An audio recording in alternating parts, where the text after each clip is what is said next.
të njëjta gjëra për ditë. Nuk janë argumentat o zonjë. Kur të thuash ti që qeveria ka bërë këtë shkelje, ka bërë këtë dhe këtë, do t'japë shkeljet. Jo në mënyrë generale. Që themi gjë zonjë.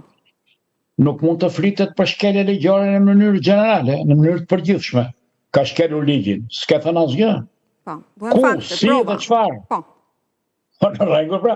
Ato tani, pse i bëjnë pse i bën politika këto nonsense?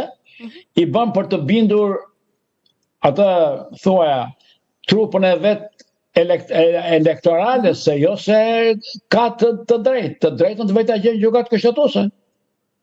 Shumë thjeshta.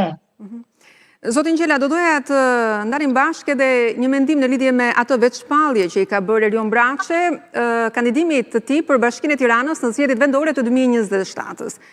Si fillim, si figurë politike Erion Braçe për që në krye të Tiranës nesër është pozitiv? Si e mendoni? A duhet jetë ai një kandidat i Partisë Socialiste për këto zgjedhje administrative? Nuk kemi parasysh, nuk e kanë zgjedhur Partia Socialiste, ka dalë vetë. Vetë ai është shpallur. Po, në rregull, pra. Ai nuk është propozuar nga partia. A duhet ta mbështesë partia propozimin e tij? Një minutë, le t'ja shpjegoj. Po. Një minutë, lutem. Patjetër. Ai është i partisë, është lider nga liderët kryesor. Siç duket nuk ka pranuar Rama që ai të jetë dhe të konkurrojë për kryetar të bashkisë. Ai thotë unë e hedh prapë si antar i Partisë Socialiste. Për të sqaruar sakt çdo parti mund të nxjerrë 3-4 konkurrent për kryetarin, po një del. Dakord jemi? Ata kanë 2, shohim se kush do dalë. Por ama nëse del ky, atëherë do kemi ndryshim politik në Partinë Demokratike, në Partinë Socialiste ta dini. Në ç'kuptim do të jetë ky ndryshim sipas jush? Në leadership. Patjetër. Po. Që do të thotë? Dëgjoni të themi gjë.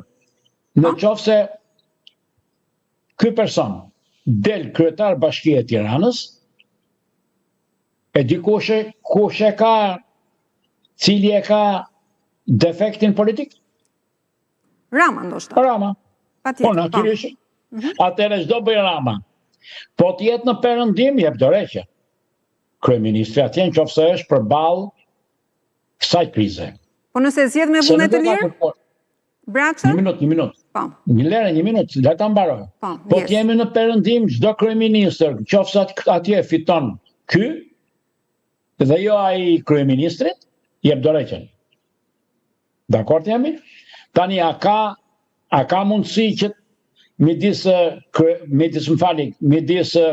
atij që ka paraqitur kandidatin që ka paraqitur partia. Po. Dhe kandidati asaj partie që del me vullnetin e tij dhe me personalitetin e tij, fiton ky i dyti, kryeministri do t'japi dorëheqjen. Se diskutohet, unë them si ka ndodhur në perëndim. Atëherë pyetja që vazhdon është kjo. Po në perëndim jemi? Po. Jo. Por nëse ndodh kjo, kuptohet, nëse kjo ndodh, kuptohet se jemi në perëndim. Kemi po hym në perëndim. Edhe një herë zonë. Këtu është konflikti midis 2 liderëve kryesor të Partisë Socialiste. Ramës edhe këtij. Tani gjithë problemi qëndron. Po të dali ky kryetar bashkie është një figurë pothuajse e barabartë me kryetarin e partisë, ta dini. Pse? Se nuk e ka vendosur kryetari i partisë ose institucionin që drejton ai. Ka dalë me atë thuaja iniciativën e tij dhe i tregon historisë kohës dhe gjithë opinionit publik që unë jam njeriu kryesor i Partisë Socialiste. Është diskutohet. Por vendimarrjen për dalë kandidat sigurisht do ta marrë Partia Socialiste me kryetarin e saj. Dhe normalisht mbështetjen më pas në garë, po Partia Socialiste do ta jap. Apo mendoni se do të shkëputet nga forca e tij politike nëse don të dalë kandidat për kryetar? Po pse do shkëputet nga forca e tij politike? Po si do jetë konkurrent brenda me kryetarin? Vizojnë, konkurenca është në popull. Nuk është te kryetari. Kryetari ka zgjedhë X-in. Y-i thot duhet nuk ka bërë shkelje kushtetute dhe as shkelje